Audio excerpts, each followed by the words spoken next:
Video बघता बघताही करू शकता स्वतःचा ऑरा चेक. तुम्ही दोन्ही हात तुमचे 10 ते 15 सेकंद एकमेकावरती घासा पूर्णपणे. आता तुम्ही तुमच्या माईकचा पण ऑरा चेक करू शकता.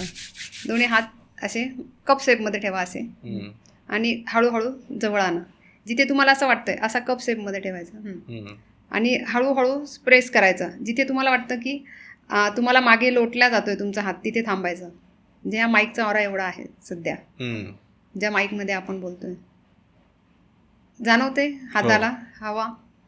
यालाच ची बॉल पण म्हणतात. तुम्ही अगदी त्यांचा पण ऑरा चेक करू शकता. त्यांना इथे बोलून स्वतःचाही चेक करू शकता. तुम्ही तुमच्या हातात पुन्हा तसेच घासायचे. करा तुम्ही चेक तुमचा ऑरा. व्हिडिओ बघणाऱ्या प्रत्येक व्यक्तीने व्हिडिओ बघणाऱ्या प्रत्येकाने करायचं आहे. स्वतःचा ऑरा चेक करा, स्वतःच्या मोबाईलचा पण ऑरा चेक करा. ओके. म्हणजे हा दोन्ही हात तुमच्या कानाच्या लेवलनी घ्यायचे, कप शेपमध्येच ठेवायचे हात. हळूहळू पुढे आणा असं. जिथे तुम्हाला वाटतंय की हवेचा दबाव येतोय तिथे तुम्ही थांबा. तेवढा तुमचा ऑरा आहे. जाणवतोय दाब? म्हणजे तेवढा ऑरा आहे तुमचा.